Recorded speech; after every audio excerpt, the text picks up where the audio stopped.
Baik, Assalamualaikum warahmatullahi wabarakatuh. Perkenalkan, nama saya Reni Endah Mulyati. NIM saya D02200112. Saya dari program studi pendidikan matematika. Di sini saya akan menjelaskan mengenai ketahanan nasional. Dibuatnya video ini yaitu untuk memenuhi mata kuliah dari pendidikan Pancasila yang diampu oleh Ibu Dwi Oktaryani MPD. Langsung saja, yang pertama kita akan menjelaskan mengenai pengertian dari ketahanan nasional. Pengertian ketahanan nasional. Ketahanan nasional adalah perihal kuat, tangguh, teguh dalam rangka kesadaran. Sedang pengertian nasional adalah penduduk yang tinggal di suatu wilayah dan berdaulat. Dengan demikian, istilah ketahanan nasional adalah perihal keteguhan hati untuk memperjuangkan kepentingan nasional.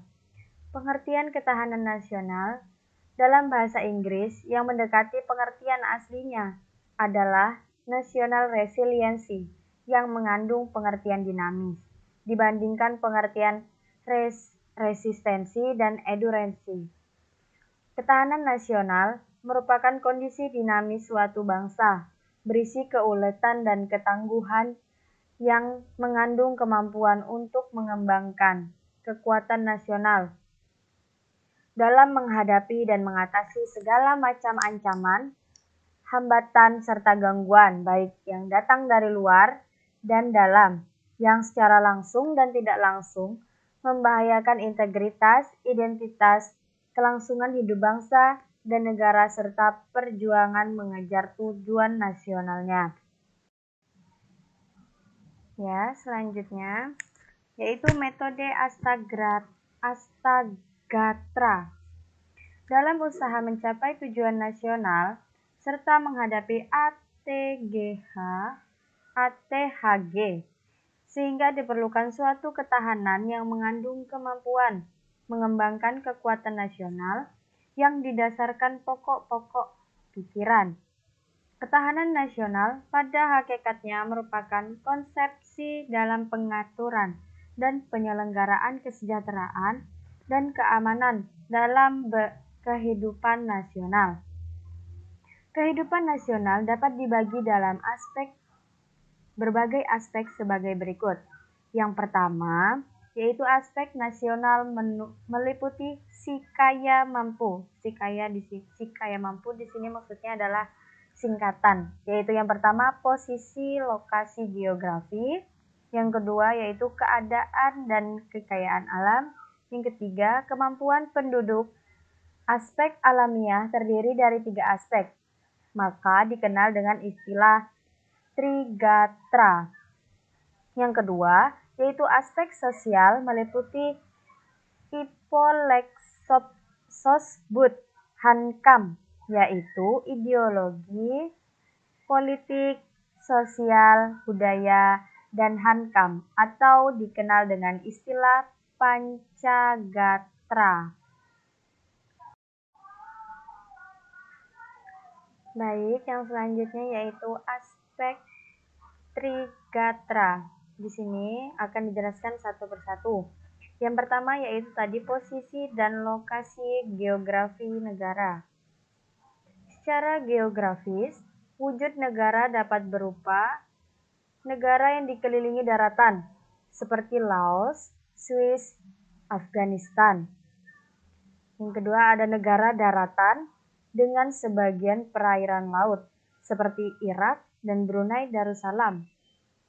Negara pulau, seperti Australia, Malagasy. Yang keempat yaitu negara kepulauan atau archipelagic state, misalnya Indonesia. Yang kedua yaitu keadaan dan kekayaan alam. Kekayaan alam suatu negara adalah segala sumber dan potensi alam yang didapatkan di bumi, di laut, di udara, yang berada di wilayah suatu negara, dan dapat dirinci sebagai berikut. Yang pertama yaitu kekayaan alam digolongkan dalam flora, fauna, dan tambang. Yang kedua yaitu sifat kekayaan alamnya dapat diperbaharui dan tidak dapat diperbaharui. Yang ketiga, keberadaan kekayaan alam seperti di atmosfer atau di permukaan bumi dan atau di dalam bumi. Yang ketiga yaitu keadaan dan kemampuan penduduk.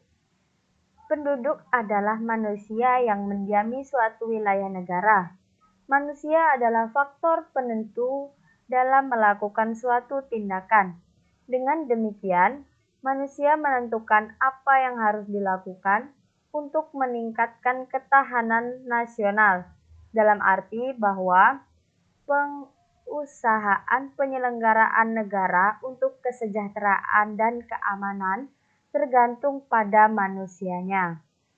Yang selanjutnya yaitu ada aspek Pancagatra. Yang pertama ada aspek ideologi. Pengertian ideologi diartikan sebagai guiding of principles yang dijadikan dasar atau pemberi arah dan tujuan yang hendak dicapai dalam melangsungkan dan mengembangkan hidup dan kehidupan nasional suatu bangsa dan negara. Ideologi adalah ilmu pengetahuan tentang dasar atau dapat disamakan dengan cita-cita. Dengan lain, perkataan bahwa ideologi merupakan konsep yang mendalam mengenai kehidupan yang dicita-citakan serta yang ingin diperjuangkan dalam kehidupan nyata. Itu merupakan dari aspek ideologi. Yang kedua, yaitu aspek politik. Yang pertama ada pengertian politik. Dalam hal ini diartikan sebagai asas, halun, kebijaksanaan yang digunakan untuk mencapai tujuan dan kekuasaan. Oleh karena itu, masalah politik sering dihubungkan dengan masalah kekuasaan dalam suatu negara yang berada di tangan pemerintah. Yang kedua ada ketahanan politik dalam negeri dan ketahanan aspek politik luar negeri. Ya, selanjutnya yaitu nomor 3 ada aspek ekonomi. Kegiatan ekonomi adalah seluruh kegiatan pemerintah dan masyarakat dalam mengelola faktor produksi, SDA atau sumber daya alam, tenaga kerja, modal, teknologi dan manajemen, dan distribusi barang serta jasa untuk kesejahteraan rakyat. Upaya meningkatkan ketahanan ekonomi adalah upaya meningkatkan kapasitas produksi dan kelancaran barang serta jasa secara merata ke seluruh wilayah negara. Ketahanan di bidang ekonomi sangat erat sekali dengan ketahanan nasional. Yang keempat yaitu ada aspek sosial budaya. Ketahanan sosial budaya diartikan sebagai kondisi untuk mengembangkan kekuatan nasional dalam menghadapi dan mengatasi ATHG, baik yang datang dari dalam dan luar yang langsung dan tidak langsung membahayakan kelangsungan hidup sosial NKRI berdasarkan Pancasila dan Undang-Undang 1945. Esensi ketahanan budaya adalah 8 pengaturan dan penyelenggaraan kehidupan sosial budaya. Dengan demikian, ketahanan budaya merupakan pengembangan sosial budaya, di mana setiap warga masyarakat dapat mengembangkan kemampuan pribadi dengan segenap potensinya berdasarkan nilai-nilai Pancasila. Selanjutnya, yang ini nomor 5, yaitu aspek pertahanan dan keamanan.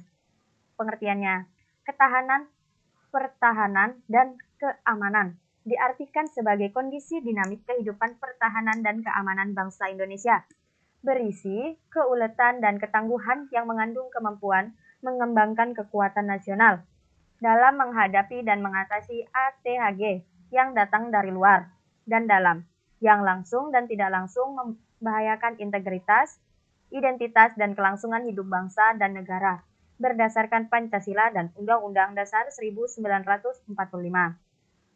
Yang B yaitu postur kekuatan pertahanan dan keamanan. Postur kekuatan Hankam mencakup struktur kekuatan, tingkat kemampuan, dan gelar kekuatan. Dalam membangun kekuatan, Hankam terdapat 4 pendekatan, yaitu pendekatan ancaman, misi, kewilayahan, dan politik. Pada konteks ini, perlu ada pembagian tugas dan fungsi yang jelas antara masalah keamanan dan pertahanan. Pertahanan diserahkan kepada TNI, sedangkan keamanan dalam negeri diserahkan kepada Polri. TNI dapat dilibatkan untuk menangani masalah dalam negeri jika Polri tidak mampu karena eskalasi ancaman yang meningkat ke keadaan darurat. C. Yaitu gejolak dalam negeri.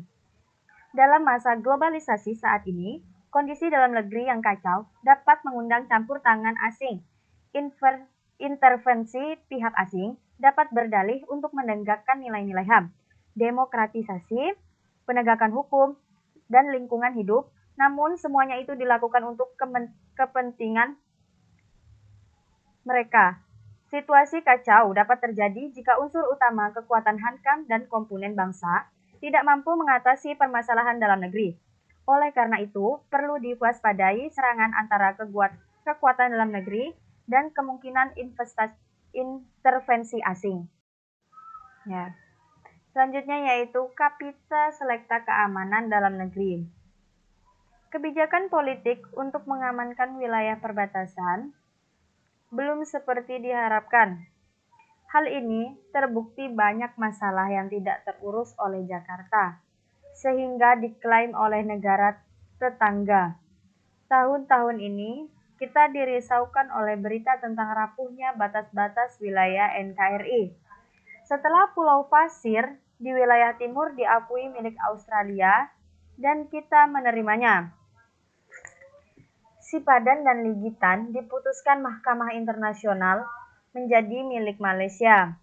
Sedangkan Sipadan dan Ligitan merupakan pulau milik Indonesia. Tapi karena lemahnya keamanan negara ini, sehingga pulau tersebut diakui oleh negara Malaysia. Tapal batas di Kalimantan digeser hingga 800 meter.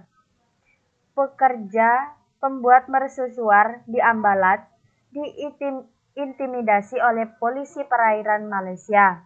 Lalu, lintas batas yang bebas nelayan-nelayan asing yang mencuri ikan hingga merapat ke pantai-pantai Sumatera.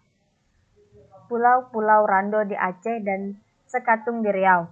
Semua itu menunjukkan betapa lemahnya negara kita dalam menjaga batas di luar wilayah NKRI. Ya, yang selanjutnya yaitu keberhasilan ketahanan nasional. Kondisi kehidupan nasional merupakan pencerminan ketahanan nasional yang mencakup aspek ideologi, politik, ekonomi, sosial budaya, dan pertahanan keamanan. Sehingga ketahanan nasional adalah kondisi yang harus dimiliki dalam semua aspek kehidupan, bermasyarakat, dan berbangsa, dan bernegara dalam wadah NKRI yang dilandasi Pancasila, Undang-Undang Dasar 1945, dan landasan visional wawasan Nusantara. Kedudukan dan fungsi konsepsi ketahanan nasional. Yang pertama, yaitu ada kedudukan ketahanan nasional. Konsepsi ketahanan nasional merupakan suatu ajaran yang diyakini kebenarannya oleh seluruh bangsa Indonesia, serta merupakan cara terbaik yang perlu diimplementasikan dalam kehidupan nasional yang ingin diwujudkan. Wawasan Nusantara dan ketahanan nasional merupakan landasan konseptual yang didasari oleh Pancasila dan Undang-Undang Dasar 1945 sebagai landasan ideal dan konstitusional. Yang kedua yaitu fungsi dari ketahanan nasional. Konsepsi ketahanan nasional dalam fungsi sebagai metode pembinaan kehidupan nasional pada hakikatnya merupakan suatu metode integral yang mencakup seluruh aspek yang terdiri dari aspek alamiah atau tadi si kaya mampu dan aspek sosial atau ipolexosbud hankam. Ya, selanjutnya adalah hakikat ketahanan nasional. Pada hakikatnya, ketahanan nasional adalah kemampuan dan ketangguhan suatu bangsa untuk menjamin kelangsungan hidupnya. Penyelenggaraan ketahanan nasional dilakukan melalui pendekatan keamanan dan kesejahteraan. Yang pertama yaitu kesejahteraan digunakan untuk mewujudkan ketahanan yang berbentuk kemampuan bangsa dalam menumbuhkan dan mengembangkan nilai-nilai nasionalnya menjadi kemakmuran yang adil dan merata, baik rohaniah dan jasmaniah. Yang kedua yaitu keamanan adalah kemampuan dalam melindungi keberadaan bangsa, serta melindungi nilai-nilai luhur bangsa terhadap segala ancaman dari luar, dari dalam maupun dari luar. Mungkin cukup sekian penjelasan dari saya. Apabila ada perkataan yang kurang berkenan, saya mohon maaf yang sebesar-besarnya. Sekian dan terima kasih. Wassalamualaikum warahmatullahi wabarakatuh.